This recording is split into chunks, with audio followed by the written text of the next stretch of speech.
So you all know the story of Humpty Dumpty, right?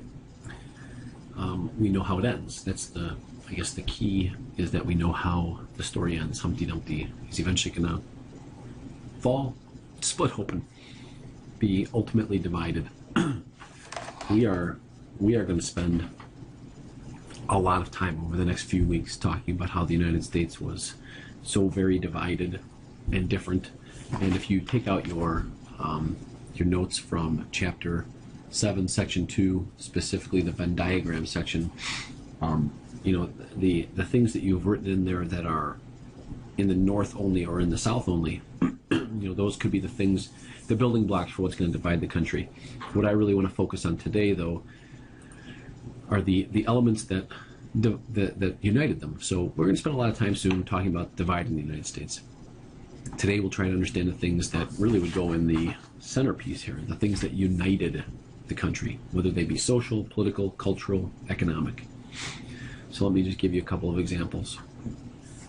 And you should be using the right-hand side over here to take your notes.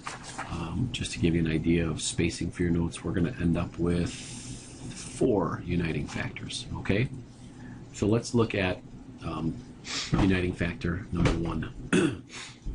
So when I say uniting factors, what I mean is things that could connect, combine, bring the North and the South together. What is it that makes them the United States?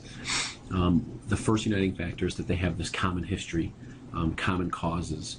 The Revolution is a source of inspiration for them.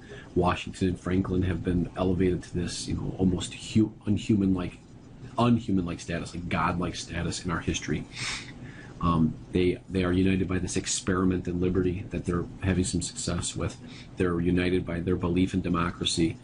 They just really can't talk about real issues. They just have to have to stick to things that they feel comfortable talking about.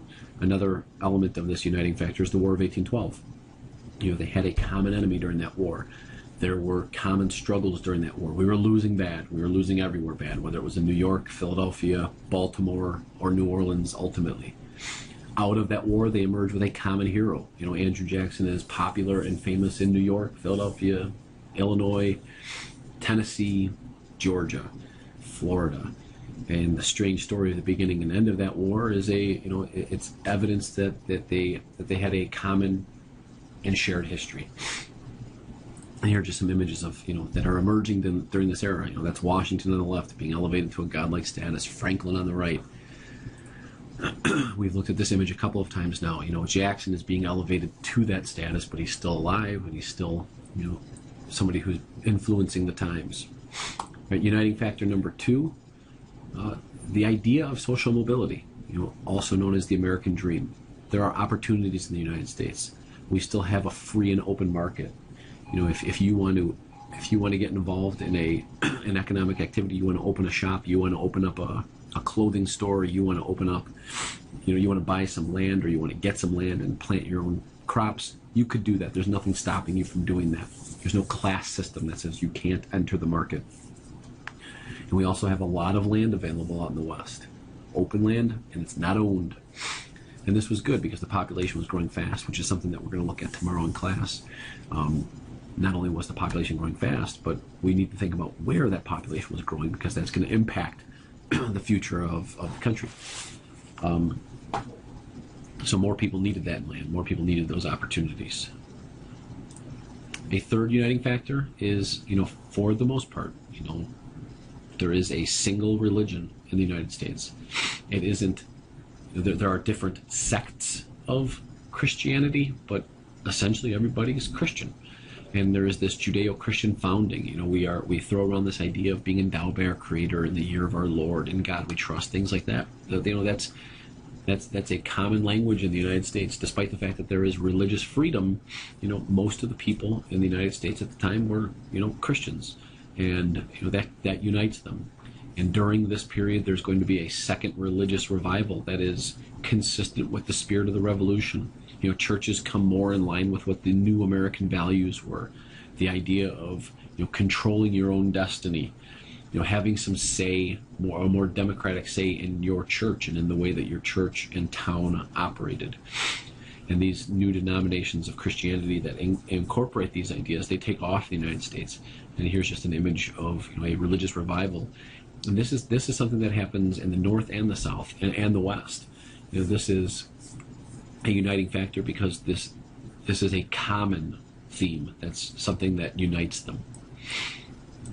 The fourth uniting factor is, they are connected by the same government, the central government. Now, granted, we could talk a lot about what divides them here because they're going to have different ideas of what that government should be, how strong it should be. Are they Jeffersonian? Are they Hamiltonian? We could talk about that. That remains. However, it is a uniting factor because it is their government. They send representatives from Georgia there. They send representatives from Vermont there. They send representatives from Kentucky there, just like they send representatives from Maryland there.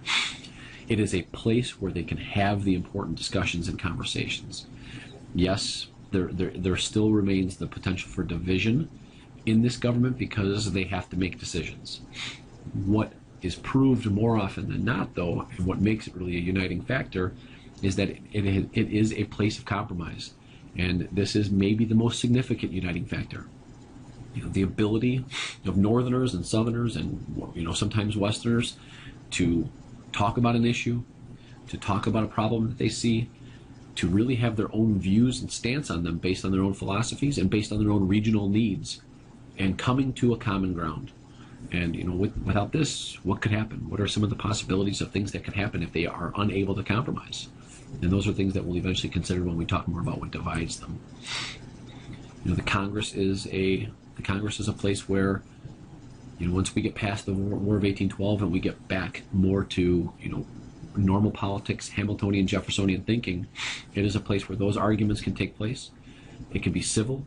It can be about moving the country forward in your interpretation of what that looks like, and then working toward a compromise to try to make the best future for the entire country. And that's why that government's a uniting factor.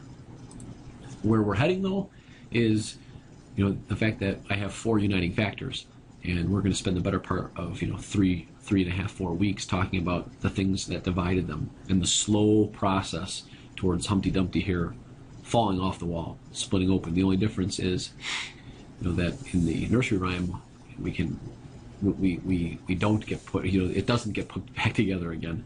What we'll have to see is, what does it take to get the United States back together after it ultimately does divide.